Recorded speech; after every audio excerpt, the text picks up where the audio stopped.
शिक्षण, अध्यात्म व निसर्गाची उत्तम सांगड घालणारं पुण्यानजीकच्या लोणी काळभोरमधल्या MIT युनिव्हर्सिटीचं कॅम्पस. नमस्कार, मी दिनेश.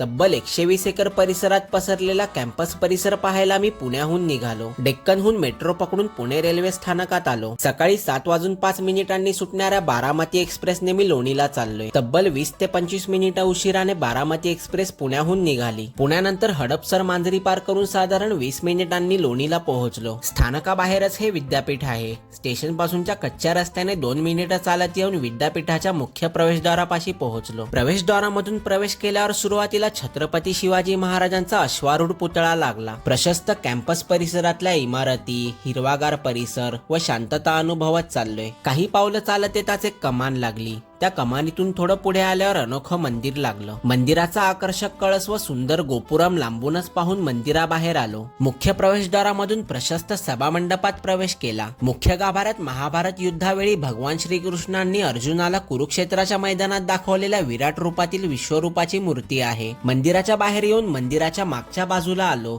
जिथे राज कपूरांच्या जीवनावर आधारित कला दालन आहे. त्या परिसरातच डाव्या बाजूला त्रिदेव व सोबतच राज कपूरांचा नर्गिस व काही नृत्यांगना सोबत शिल्प आहे. सोबतच विद्यापीठाच्या परिसरात विश्वशांती कला दालन, राज कपूरांचा बंगला, फार्म हाऊस, मुळामुठा नदीकाठचा शांत परिसर तसेच इतरही बऱ्याच गोष्टी पाहायला मिळतील. आणि हो, इथलं मुख्य आकर्षण म्हणजेच परिसरातला जगातला सर्वात उंच डोम, जो पहा पुढच्या रील मध्ये. तोपर्यंत या कॅम्पसचा संपूर्ण परिसर सविस्तरपणे पाहायचा असेल तर या शॉर्ट मध्ये माझ्या फोटो व नावाखाली संपूर्ण व्हिडिओची लिंक मिळेल. ती क्लिक करून व्हिडिओ नक्की पहा.